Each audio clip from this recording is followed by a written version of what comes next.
உன் தேவனாகிய கர்த்தர் உனக்கு சொன்னபடி உன்னை ஆசீர்வதிப்பதினால் நீ அநேகம் ஜாதிகளுக்கு கடன் கொடுப்பாய், நீயோ கடன் வாங்குவதில்லை.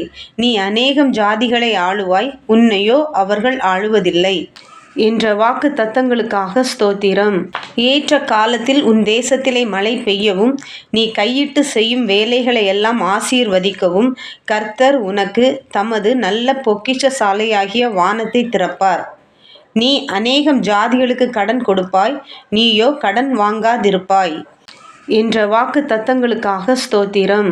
எங்கள் கடனாளிகளுக்கு நாங்கள் மன்னிக்கிறது போல எங்கள் கடன்களை எங்களுக்கு மன்னியும் என்ற வாக்கு தத்தங்களுக்காக ஸ்தோத்திரம். நீ என்னை வேண்டிக் கொண்டபடியினால் அந்த கடன் முழுவதையும் மன்னித்து விட்டேன் என்ற வாக்கு தத்தங்களுக்காக ஸ்தோத்திரம். என் தேவன் தம்முடைய ஐஸ்வர்யத்தின்படி உங்கள் குறைவுகளை எல்லாம் கிறிஸ்து இயேசுவுக்குள் மகிமையிலே நிறைவாக்குவார் என்ற வாக்கு தத்தங்களுக்காக ஸ்தோத்திரம். கர்த்தர் மேல் உன் பாரத்தை வைத்துவிடு, அவர் உன்னை ஆதரிப்பார்.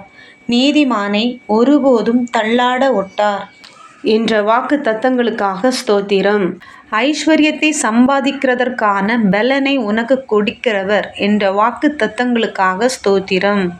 கர்த்தரின் ஆசீர்வாதமே ஐஸ்வர்யத்தை தரும், அதனோடே அவர் வேதனையை கூட்டார் என்ற வாக்கு தத்தங்களுக்காக ஸ்தோத்திரம். கர்த்தரை தேடுகிறவர்களுக்கோ ஒரு நன்மையும் குறைவுபடாது என்ற வாக்கு தத்தங்களுக்காக ஸ்தோத்திரம். ஆஸ்தியும் ஐஸ்வர்யமும் அவன் வீட்டில் இருக்கும், அவனுடைய நீதி என்றென்றைக்கும் நிற்கும் என்ற வாக்கு தத்தங்களுக்காக ஸ்தோத்திரம். கர்த்தர் என் மேய்ப்பராயிருக்கிறார், நான் தாழ்ச்சியடையேன் என்ற வாக்கு தத்தங்களுக்காக ஸ்தோத்திரம். கர்த்தர் மேல் உன் பாரத்தை வைத்துவிடு, அவர் உன்னை ஆதரிப்பார். நீதிமானை ஒருபோதும் தள்ளாட ஒட்டார் என்ற வாக்கு தத்தங்களுக்காக ஸ்தோத்திரம்.